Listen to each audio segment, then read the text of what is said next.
بسم الله الرحمن الرحيم. الاهلي يفوز على الزمالك 3-0. الحقيقه هو الاهلي لازم يفوق بماتش الزمالك، يعني كان لازم ده يحصل. الاهلي قدر ان هو يصالح جمهوره، وانا اعتقد ان اللعيبه الحقيقه قدرت انها تصالح الجماهير في الماتش ده. يمكن جمهور الاهلي في المدرجات واضح جدا الفرحه والسعاده بفوز الفريق على الزمالك. وانا اتصور انه يعني بقت بطوله تانية، يعني بالنسبه للجمهور هم حاسين وكأن دي بطوله. فالف مبروك للاهلي طبعا. في كلام كتير جدا بيتقال على الماتش الحقيقه، لكنه بن شرقي لعب مكانه فبقى مميز. يعني في الشرقي لعب بس مكانه فبقى مميز. فالحقيقه وتريزيجي وكان برضه كويس رغم ان هو ضيع ضربه الجزاء. امام عاشور ما كانش سيء. حسين الشحات اللي مركون من اول السنه ومظلوم من اول السنه علشان زيزو يلعب، وديك شفت زيزو في ساعه الجد قال لك انا مصاب، لانه حاسس انه ما يستحملش الضغوط زي فرقه الزمالك كلها ما تستحملش الضغوط. ده اللي حصل النهارده يا جماعه. في حقيقه مصريه: الزمالك لا يستحمل الضغوط. لو في ضغط هتلاقي الفرقه نامت. ده اللي بيحصل، وده اللي بيحصل على فكره في ماتش الاهلي. وانا قلت الصبح، عملت فيديو قلت النتيجه مش متوقعه على حسب الحاله النفسيه بتاعت اللعيبه ولا حسب الجمهور وعلى حسب مين يبدا بالتسجيل. الزمالك ما بيستحملش. هو اول ما جه في جول شفنا بقى الريتم والاداء بتاع فريق الزمالك سيء جدا. وجمهور الاهلي طبعا بدا يبث الروح بقوه جدا في لعيبته وبدا يشجع لعيبته. فبدا الزمالك ينهار شيئا فشيئا. وعلى فكره الزمالك كان ممكن يشيل اكتر من كده. والحقيقه كان في فرصه برضه للزمالك انه يعود من خلال ضربه الجزاء. لا، في رايي انها ضربه جزاء صحيحه. الحقيقه ضربتين الجزاء اتحسبوا في المباراه سواء للاهلي او للزمالك صحاح. وده يقول انه التحكيم الاجنبي افضل.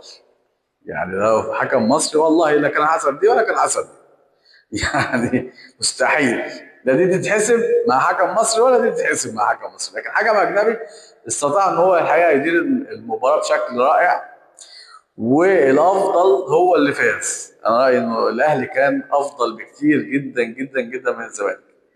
والاسباب مش فجاه مستوى لعيبه الاهلي ارتفع، لا. الاسباب انه الزمالك طول عمره جمهوره عارف ما بيستحملش الضغوط. هو داخل عايز المباراه. عارفين لو الزمالك مش محتاج المباراه كان الوضع هيختلف. هو داخل عايز المباراه وخايف، فكانت دي النتيجه. والحقيقه الخوف قاتل. قاتل. خوف قاتل البني ادمين بشكل عام، لاي انسان بشكل عام سواء في اي مهنه.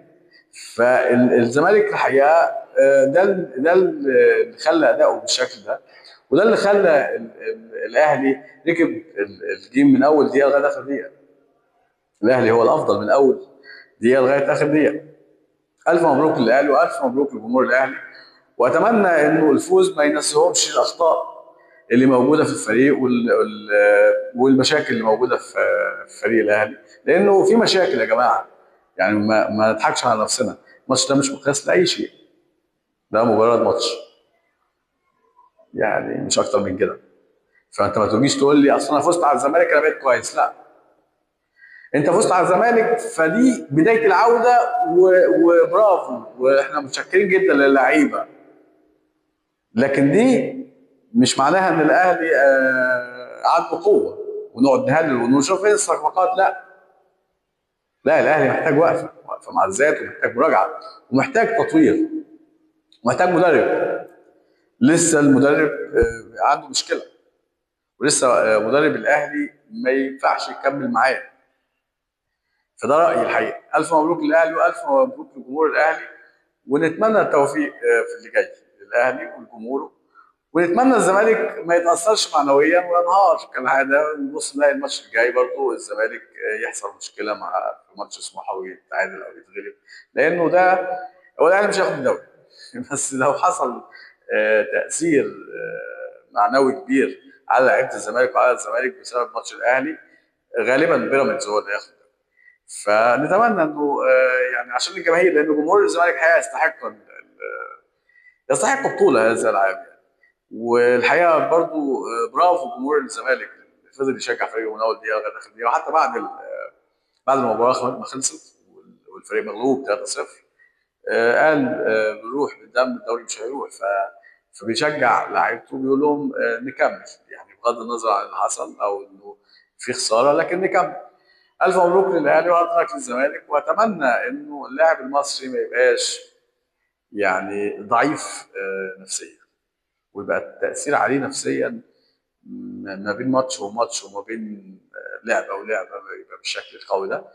لكن بشكل عام مباراه مشرفه للكره المصريه، الفرقتين كانوا مش سيئين، الفرقتين كانوا جيدين، ومبروك للاهلي وجمهوره. شكرا جدا لكم.